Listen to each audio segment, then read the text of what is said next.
शुभ प्रभात दोस्तों। कैसे हैं आप लोग। आशा करता हूं आप लोग स्वस्थ होंगे और मस्त होंगे और अपनी हिंदी रीडिंग की प्रैक्टिस को मन लगा के करते होंगे। हमारे चैनल में आपका स्वागत है दोस्तों।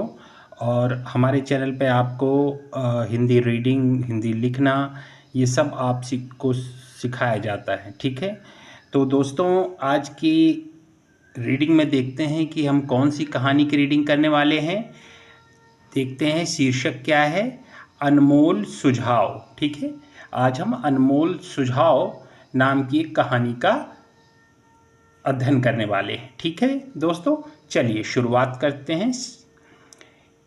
एक बार महाराज कृष्णदेव के दरबार में दो व्यक्ति आए। उनमें से एक के हाथ में सोने का एक हंस था। आते ही वे बोले, महाराज हमारा न्याय करें। कैसा न्याय? महाराज ने चौंक कर पूछा। आखिर बात क्या है? क्या इस स्वर्ण हंस को लेकर तुम दोनों में कोई झगड़ा है? झगड़ा नहीं है महाराज, मतभेद है।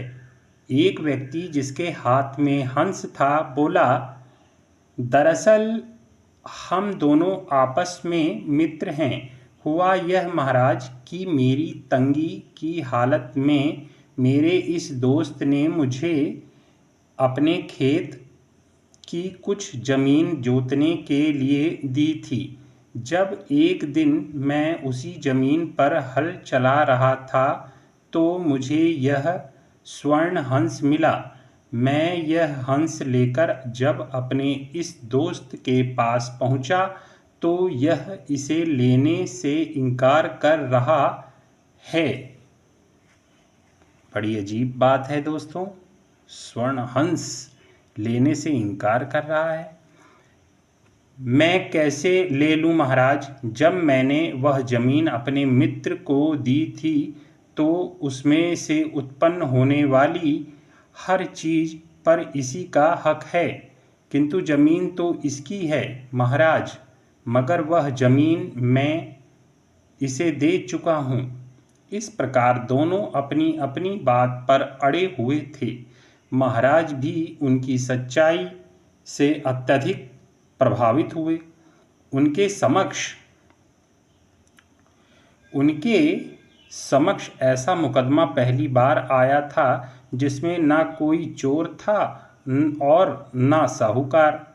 क्या फैसला दें, कुछ समझ ना पा रहे थे। उन्होंने दरबारियों की ओर देखा। आप लोग क्या कहते हैं महाराज? एक दरबारी बोला। देखिए दोस्तों, क्या बोला दरबारी? महाराज, एक दरबारी बोला, सोने का हंस दो हिस्सों में बांटकर एक एक हिस्सा दोनों को दे दिया जाए। मूर्ख, जब दोनों में से कोई भी पूरा हंस लेने को राजी नहीं है तो आधा कैसे स्वीकार करेंगे? दरबारी सिट पिटाकर चुप हो गया। फिर एक अन्य दरबारी बोला, महाराज आप इनसे ही पूछें कि ये क्या चाहते हैं। मेरी राय में तो इस हंस को राजकोष में जमा करा देना चाहिए, क्योंकि धरती से निकली संपत्ति पर राजा का अधिकार होता है।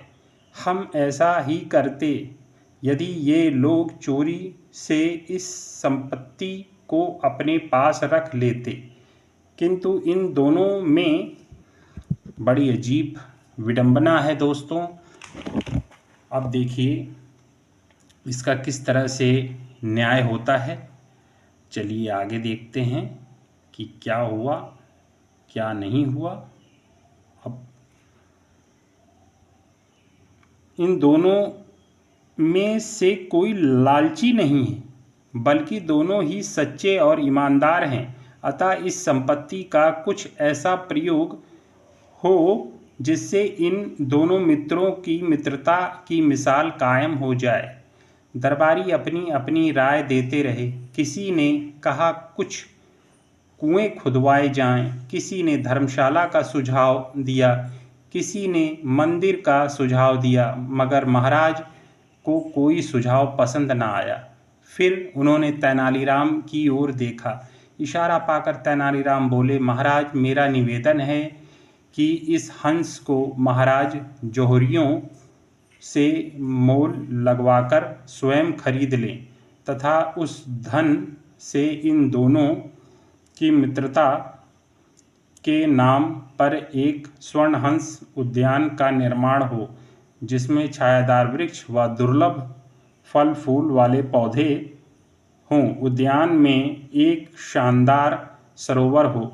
उद्यान जो है दोस्तों, उद्यान को इंग्लिश में पार्क कहते हैं, जो जहाँ पे हम बच्चे खेलते हैं, हम लोग टहलने जाते हैं, ठीक है, तो उद्यान को पार्क कहते हैं। उद्यान में एक शानदार सरोवर हो जिसमें 2 सफ़ेद हंस तैर रहे हों। महाराज, जब तक स्वर्ण हंस उद्यान कायम रहेगा तब तक इनकी अनोखी मिसाल कायम रहेगी। देखिए तेनालीराम का सुझाव है। देखिए तेनालीराम कितना अच्छा चित्र बनाया है दोस्तों। ये तेनालीराम हैं, ये दोनों मित्र हैं और ये स्वर्णहंस है और ये महाराज कृष्णदेव राय हैं। कितना अच्छा चित्र है, मुझे बहुत अच्छा लगता है दोस्तों ऐसे चित्र देखना। चलिए अब आगे देखते हैं कि क्या हुआ। वाह, स्वर्णहंस उद्यान! महाराज मुस्कुराए। तेनालीराम, तुम्हारा सुझाव तो वास्तव में ही अच्छा है। हमारा फैसला भी यही है कि इस हंस की कीमत के धन से स्वर्ण हंस उद्यान बनाया जाए। तेनालीराम के इस अमूल्य सुझाव का पूरे दरबार ने समर्थन किया और यह पहला अवसर था जब उनसे ईर्ष्या रखने वालों ने भी उनकी जमकर प्रशंसा की।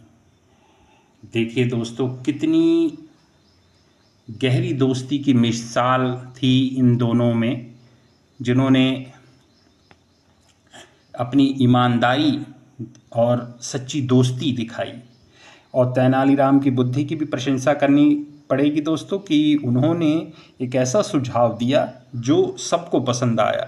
महाराज कृष्णदेव राय जी भी उससे बहुत प्रभावित हुए, इस उत्तर से तेनालीराम जी के। तो दोस्तों, आज की कहानी आपको कैसी लगी कमेंट बॉक्स में कमेंट करके बताइएगा। कोई चीज़ आपको अगर ना समझ में आई हो तो कमेंट बॉक्स में कमेंट करिएगा, मैं उसका पूरी तरीके से समाधान करने का प्रयास करूँगा। और आज के लिए बस इतना ही दोस्तों। आपका दिन शुभ हो। धन्यवाद।